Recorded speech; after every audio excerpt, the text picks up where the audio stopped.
За ингээ бага ангид нэг ийм бодлого өгдөг байхгүй одоо чи 5 дугаар анги мэнг дээр нэгийг үрчих нь 2, нэмэх нь 2-ыг үрчих нь 3, нэмэх нь дараагийнх нь хэд байх вэ? 3-ыг үрчих нь 4 байж таарна тий. Гэх мэтчлэн нэмэх нь за одоо бүр ингэсэн ч болно шүү дээ. 2024-ыг үрчих нь 2025-ны нэг хэдтэй тэнцвэ гэсэн асуулт гэж байна тий. За 5 дугаар ангийн хүүхдүүд жишээлх нь нэг бодож чаддаг дээр үед бол одоо яадаг гэсэн үг.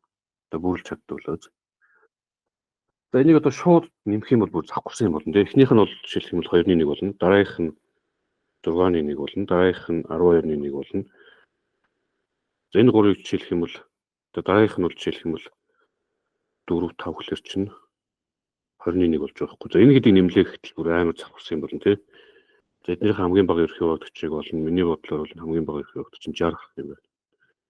За энэ дээр 30-аар өгнө, энэ дээр 10-аар өгнө, энэ дээр 5-аар өгнө, энэ дээр 3-аар өгнө хэд болж байна? 30 38 боллоо. За хурааж мураагаад бичиж болно.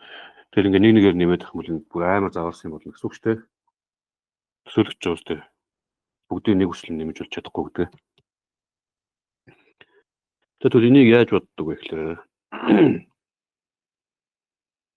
эхний бутархайг заяа. Энэ утгыг би ингээд бичиж таарч яана утга хараа.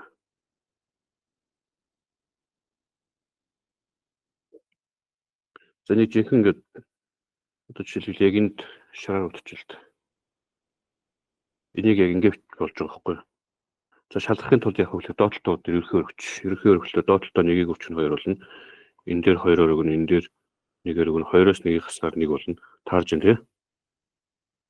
Таарч. Яг түүнтэй адилхан одоо жишээлх юм бол энийг зөө ингээд бичиж 2-ны 1-ээс усах нь 3-ны 1 гэвчиж. За доотлолтоо мэдээж энэ хоёр чинь дараалал нь тоонууд чинь харилцааны тоонууд байна шүү дээ. Тэгэхээр шууд 2-ыг үрчнө 3 гэж гарч ирнэ. За энэ дээр нь 3-аар өгнө. Энэ дээр нь 2-оор өгнө. Тэгээ 3-аас 2-ыг хасгаар 1 гарч ирнэ. Тийм үү? За энийг хадлах заяа. Нэг ойлгоцсон юм чи. За эхнийхээ ингэж бичлэх юм байна. За нэмэх нь дараачихын болохоор ингэж бичлэх нэ. 2-ны 1-ээс хасах нь 3-ны 1 гэж бичлэх нэ. За тэрний дараачих нь яаж бичлэх вэ? Энийг 3-ны 1-ээс хасах нь 4-ны 1. 3-ны 1-ээс хасах нь 4-ны 1 гэж болно гэсэн үг. За нэмэх нь гэл ингээ үргэлжлээд. За энэ хамгийн ард талд байгаа тоог би жоох юм бичиж заяа. 1-ээс сунгаад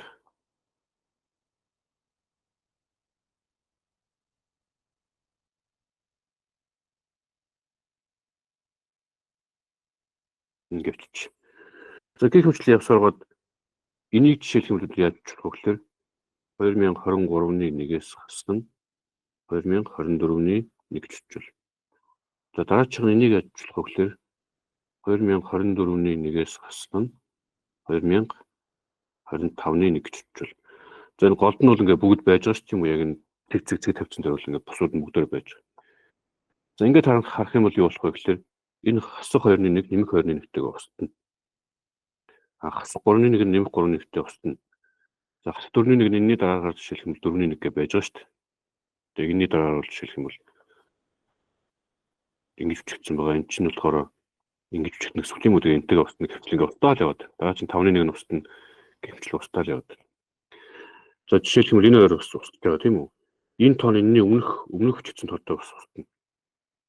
Би бүгдийг бичих болохгүй ч бас гихмчлэнгээ өгсөн ба шүү дээ ингээ устаад. Ингээ устсараад юу болдог вэ гэхээр хамгийн сүүлд нь юу үлдсэн байна вэ? Хамгийн уртлах үлдсэн бас юу вэ? Хамгийн артлах үлдсэн байгаа байхгүй юу? Энэ хоёр л үлдсэн.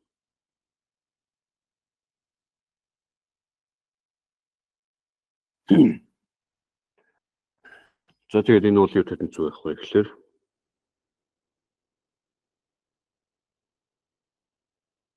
ийм татвар зүг юм байна тий.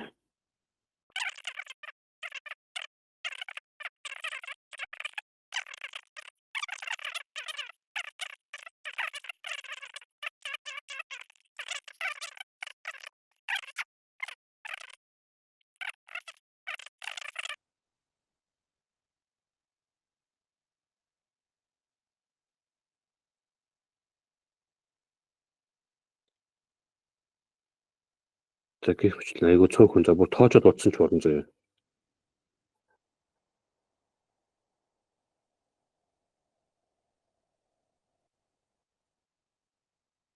8 хашиг хэлбэр байгаа гэсэн үг шүү дээ. За энийг бодоход саяных шиг арга хэрэгтэй юу хэрэггүй юу? Яаж бодох вэ?